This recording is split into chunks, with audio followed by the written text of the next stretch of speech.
राधे राधे, जय श्री कृष्णा। आज मैं आपको बैसाख मास के महात्म्य का 21वां अध्याय सुनाने जा रही हूँ। समय बड़ा बलवान है।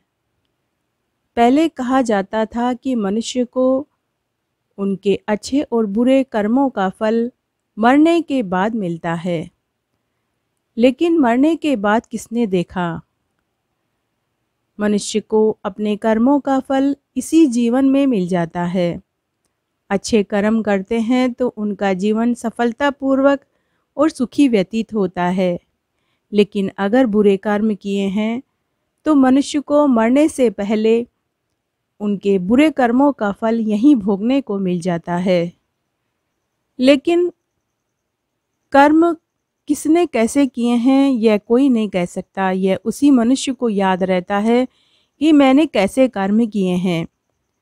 तो हमें कोशिश करनी चाहिए कि हम अच्छे कर्म करें, जिससे कि हमारा जीवन सफलतापूर्वक और सुखी व्यतीत हो और मरने से पहले भी कोई दुख न झेलना पड़े। इसलिए अगर बैसाख मास का व्रत न हो सके तो हमें बैसाख मास के पवित्र महात्म्य को सुनकर भी हमें अपने पाप को धोने का मौका मिल जाता है। इसी अच्छी प्रेरणा से आइए अब हम बैसाख मास के महात्म्य का 21वां अध्याय सुनते हैं।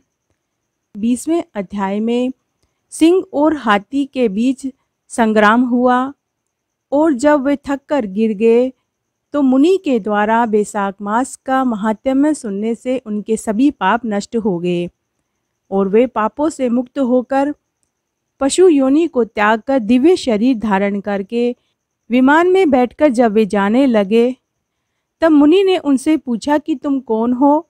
तुम एक दूसरे को मारने के लिए क्यों उद्यत हो रहे हो? मुनि के ऐसे वचन सुनकर वे कहने लगे कि हम मतंग ब्रह्मऋषि के पुत्र थे।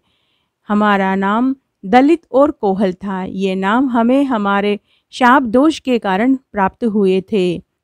रूप यौवन में संपन्न, सब विद्याओं में निपुण हमारे पिता मतंग ऋषि ने हमें एक बार कहा था कि हे पुत्रों, बैसाख मास में प्रातः उठकर स्नान करो, मार्ग में प्याऊ लगवाओ, छाया करो, छत्र दान करो, हाथ का पंखा दान करो, शीतल जल दान करो। भगवान की सेवा करोगे तो इस संसार के सभी बंधनों से छूट जाओगे।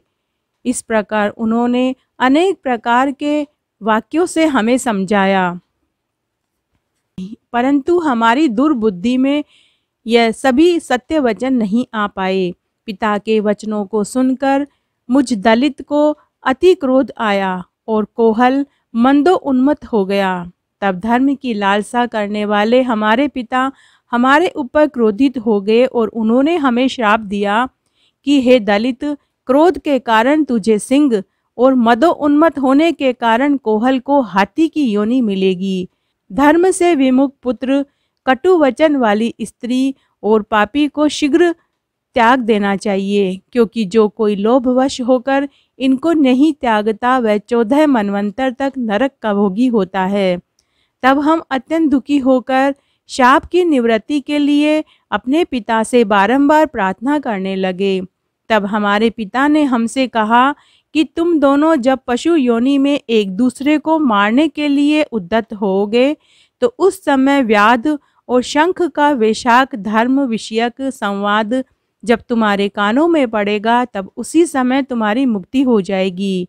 यहाँ पर आपका दिव्य संवाद हमें सुनने को मिला, जिसके प्रभाव से हम कृतार्थ हो गए। इसके पश्चात वे दोनों मुनि को नमस्कार कर आज्ञा लेकर अपने पिता के पास चले गए और व्याध भी यह कथा सुनकर अपने शस्त्र आदि फेंक कर पुण्यात्मा ऋषि से कहने लगे।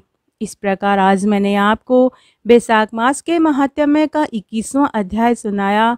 इसमें यही बताया गया है कि मनुष्य को अपने कर्मों का फल भोगना ही पड़ता है। अगर आपको यह अध्याय अच्छा लगे तो कमेंट बॉक्स में जय हो विष्णु भगवान की जरूर लिखें। धन्यवाद।